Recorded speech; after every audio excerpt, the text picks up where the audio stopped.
സ്പോർട്സുകാരും അവസാനം ഈ കുടുംബം നോക്കാനുണ്ടാവില്ല. ഇപ്രാവശ്യം മാത്രം എന്നെ ഒന്ന് പോകാൻ വിടണം. ഇത്തവണ പോയ പിന്നെ ഞാൻ ഒരു സ്പോർട്സിന് പോവില്ല, സത്യം.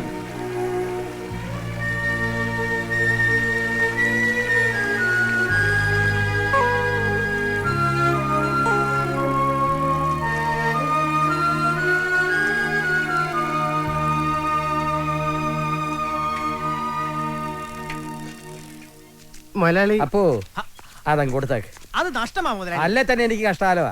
അല്ല മൊലാളി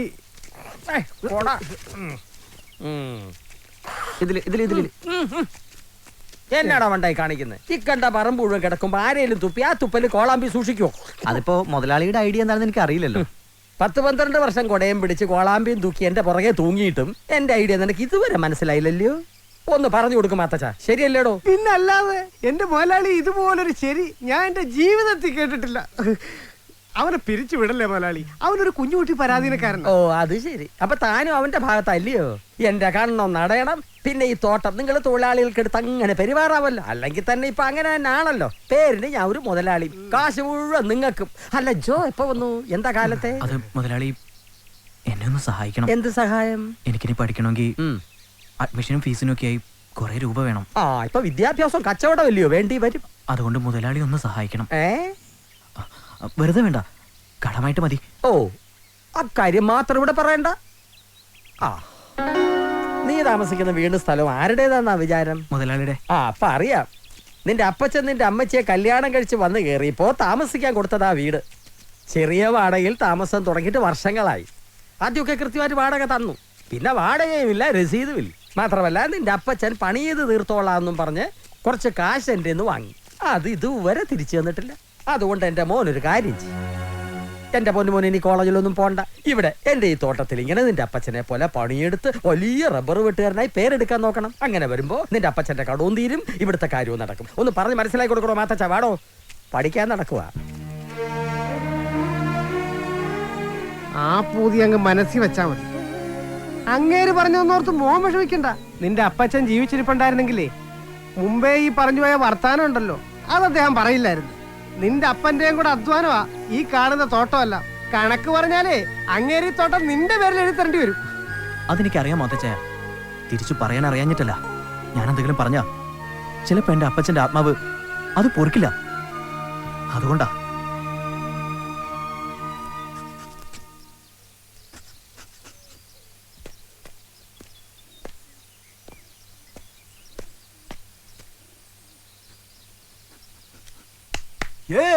ജോ. സാറോ? എന്താണാവോ ഈ വഴിക്ക്? വാ വാ, രാവിലെ തന്നെ പണിയിലാണല്ലേ.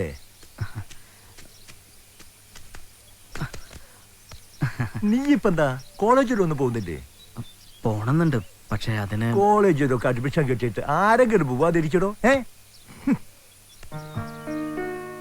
ആഗ്രഹമില്ലാഞ്ഞിട്ടല്ല സാർ. നിന്റെ വിഷമം എനിക്ക് മനസ്സിലാവുന്നുണ്ട്. ഞാനൊന്ന് നോക്കട്ടെ.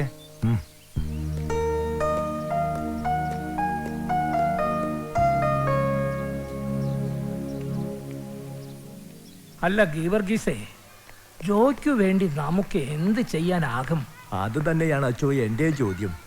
5ാം ക്ലാസ്സിൽ വെച്ച അവനെ എന്റെ കൈ കിട്ടുന്നത്. ഓരോ മീറ്റിലും അവന്റെ ടൈമിംഗ് കൂടുന്നത് ഇന്നും എനിക്ക് അത്ഭുത.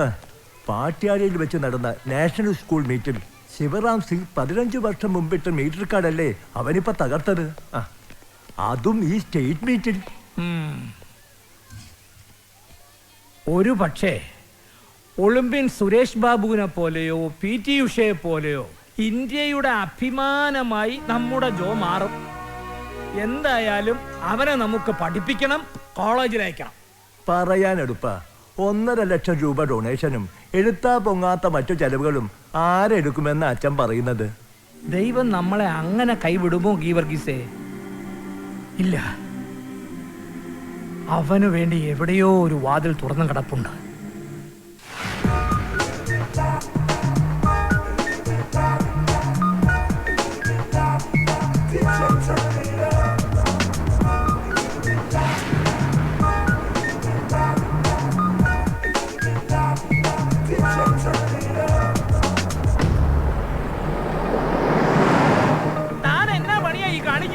വണ്ടി അയ്യോ ഏതവനാടാ പള്ളിപ്പറമ്പി കാരോട്ടം പഠിക്കുന്നേ?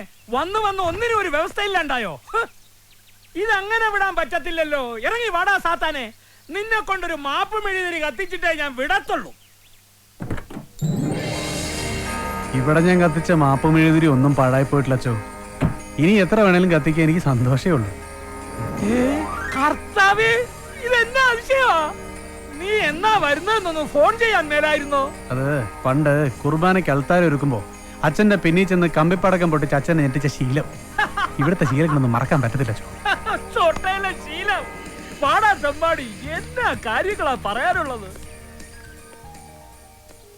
തനിക്ക് ഇപ്പോഴൊന്നും ഇങ്ങോട്ട് വരാൻ തോന്നിയത് കർത്താവിന്റെ നിശ്ചയം തന്നെയാ. സ്കൂളിലായിരുന്നപ്പോ ഏറ്റവും മിടുക്കനായ അത്ലറ്റായിരുന്നു നീ. അന്നത്തെ ചുറ്റുപാടിൽ കുടുംബം പോറ്റാനാ നിന്റെ ഗെയിംസിനോടുള്ള ഇഷ്ടമൊക്കെ നീ ഉപേക്ഷിച്ചത്. അതുകൊണ്ട് നിന്റെ കുടുംബം രക്ഷപ്പെട്ടു, നീ സമ്പന്നനായി. നല്ല കാര്യം തന്നെ. ഇതിപ്പോ ഒരു തനിയാവർത്തനം പോലെ ഇവിടെ ഒരു പയ്യൻ, ഓട്ടത്തിലും ചാട്ടത്തിലും ഒക്കെ മിടുക്കൻ. അവൻ ഈ രാജ്യത്തിന് വേണ്ടി ഒളിമ്പിക് മെഡൽ കൊണ്ടുവരുമെന്നുള്ളത് എനിക്കുറപ്പാ.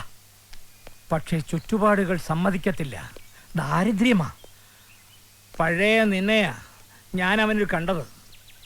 നിനക്ക് നടക്കാതെ പോയ ആ സ്വപ്നം അവനിൽ കൂടി സാധിക്കരുതോ? അവനെ നിനക്ക് സ്പോൺസർ ചെയ്യാൻ ഒക്കുമോ? അച്ഛൻ എന്നതായി പറയുന്നേ? ചെയ്യാൻ ഒക്കുമെന്നോ? അങ്ങ് വന്ന് ചെയ്യടാ തമ്മാടി നല്ലയോ പറയണ്ടേ? നമ്മള് ചെയ്യുവച്ചോ, അവന്റെ സ്വപ്നങ്ങൾ നമ്മൾ നടത്തി കൊടുക്കും. കർത്താവേ, ഞാനൊന്ന് പേടിച്ചുപോയി.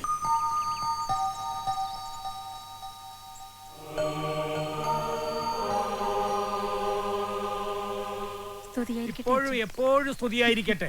മുകുന്ന, ജോ അപ്പുറത്ത് ജോലി ചെയ്തുകൊണ്ടിരിക്കുകയാണ്. വാ, നമുക്ക് അങ്ങോട്ട് പോവാം. വന്നാട്ടെ.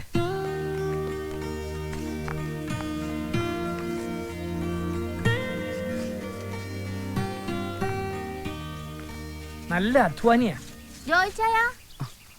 നീ ഒന്നിങ്ങ ഇറങ്ങി വന്നേ. നിന്നെ കാണാൻ ഒരാൾ വന്നിട്ടുണ്ട്.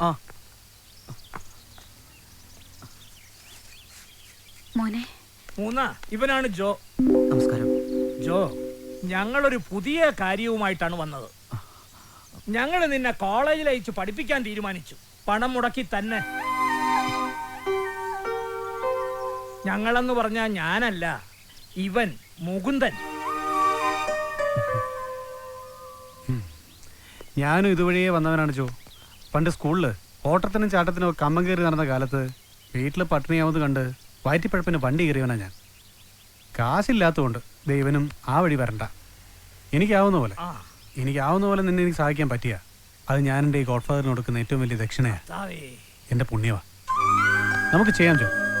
വേണ്ടച്ചോ, ഇതൊക്കെ കാശ് ചെലവുള്ള കാര്യങ്ങളാ. ഞങ്ങൾക്കിതൊന്നും തിരിച്ചു വിട്ടാനുള്ള കഴിവില്ല. അതിനിപ്പോൾ ഉടനെ തിരിച്ചു വരണം എന്നാരാ പറഞ്ഞേ? ഇവൻ പഠിച്ച് വലിയ നാഷണൽ ചാമ്പ്യനൊക്കെ ആവുമ്പോൾ ഒരുപാട് കാശ് വരുമ്പോൾ അന്ന് മനസ്സുണ്ടേല് ഓർമ്മയുണ്ടേല് എന്നാ മതി. അതെ, ഇത് ഞാൻ നിങ്ങൾക്ക് ചെയ്യുന്നൊരു ഉപകാരമായിട്ട് കാണണ്ട. എനിക്ക് നല്ല ചെയ്യാനുള്ള ഒരു അവസരം നിങ്ങൾ തരുന്നു, അത്രേ ഉള്ളൂ. അങ്ങനെ കണ്ടാ മതി. അതാ